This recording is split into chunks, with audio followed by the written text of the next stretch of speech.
នពេលដាក់ឲ្យដំណើរការ CQS ផលិតផលជលផលកម្ពុជាមិនមានវត្តមាននៅតាមផ្សារទំនើបឬ mini mart ទេឬជំនួសឲ្យផលិតផលនាំចូលដោយហេតុថា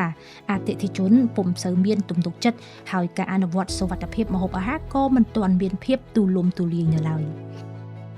និមិត្តសញ្ញាគុណភាពផលិតផលជលផលកម្ពុជាហៅកាត់ថា CQS កំណត់នៅបទដ្ឋានគោលមួយលើគោលការណ៍អនាម័យការកែច្នៃនិងប្រព័ន្ធអង្គដានតាមរយៈគម្រោង Catfish Capture ដែលផ្ដល់មូលនិធិដោយសហភាពអឺរ៉ុបអនុវត្តដោយអង្គការ UNIDO និងរដ្ឋបាលជលផលសវនករ CQS ត្រូវបានបណ្ដុះបណ្ដាលហើយអ្នកដែលមានលក្ខណៈសម្បត្តិគ្រប់គ្រាន់ត្រូវបានជ្រើសរើសជាសវនករដើម្បីធ្វើសវនកម្មផ្ដល់វិញ្ញាបនបត្រមកទល់បច្ចុប្បន្នយើងបានបណ្ដុះបណ្ដាលសវនករសរុប27រូបដែលមានគុណវុឌ្ឍិគ្រប់គ្រាន់ហើយសហគ្រាស22ទទួលបានវិញ្ញាបនបត្រ CQS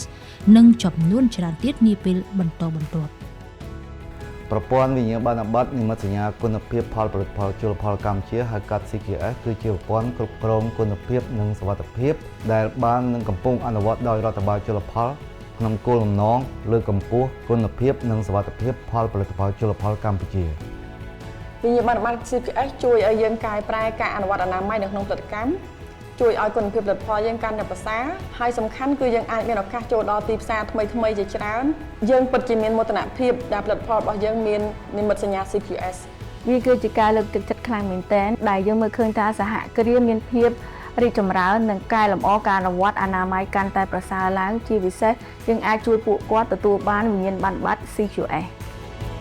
ផលិតផលកាន់តែមានសុវត្ថិភាពទំនុកចិត្តកាន់តែប្រសើរឱកាសថ្មីៗទាំងក្នុងនិងក្រៅស្រុកបើកទ្វារចំហសម្រាប់ធុរកិច្ចជលផលកម្ពុជា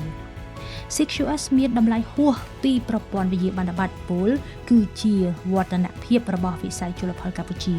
ប្រព័ន្ធនេះអាចយកទៅអនុវត្តសម្រាប់ផលិតផលកសិម្ហូបអាហារផ្សេងទៀតនៅក្នុងប្រទេសកម្ពុជាបានយ៉ាងល្អប្រសើរ